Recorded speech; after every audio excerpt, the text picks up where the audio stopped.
Hello, welcome back. It's Peggylynn with another video about EFT, emotional freedom techniques. And I would like to share another technique with you that can potentially help you get even better results from your EFT practice. And that's going to be tapping on your inner child. And as you are likely aware, we have different parts of ourselves that exist inside of our grown selves today.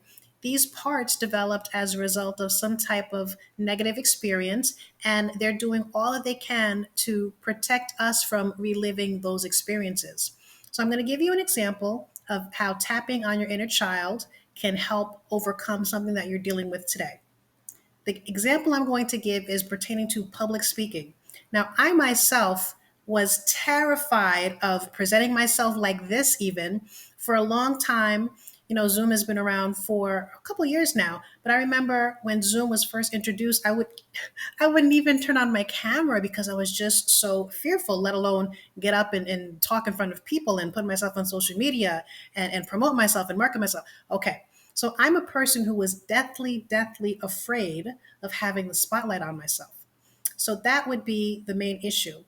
When I look back at issues from my childhood that would have reinforced, that would be an inner child part of myself who would say, no, it's dangerous. Don't turn the camera on. Don't post to social media. When I think of that inner child part, I can come across a memory of when I was maybe in third or fourth grade or something. And I was selected to read my essay in front of the whole school. And I got up to the podium and I'm reading my essay, and no one is paying attention. And from my perspective, no one could have cared less. That experience was so negative to me, it made me feel like there's no point in presenting myself. No one wants to hear what I have to say. So that's the example I'm going to give. This little child who had this negative experience and how it impacted me even into adult life. So here's how you tap on the inner child.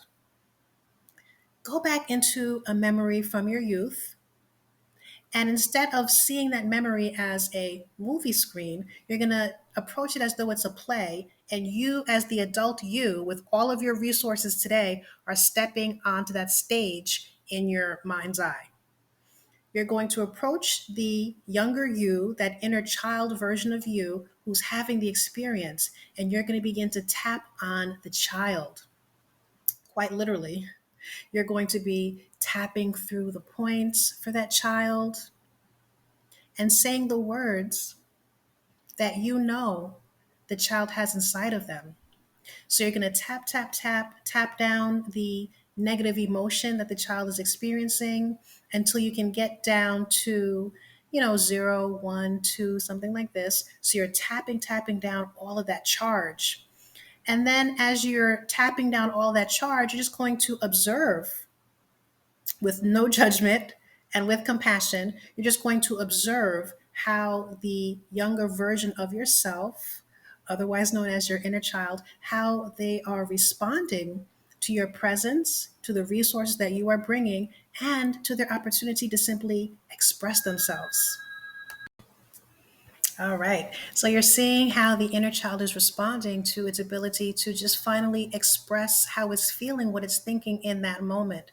And when you've tapped down and your inner child has calmed down, you're going to ask it, what would it like? What kind of resources can you, as the adult, the more resource version of yourself, what can you do? What would that child like from you? And because you're in your imagination, in your mind's eye, it could be anything. Just listen.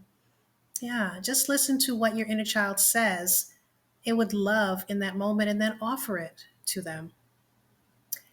That is the inner child technique. Give it a shot and tell me what you think. Until next time, bye bye.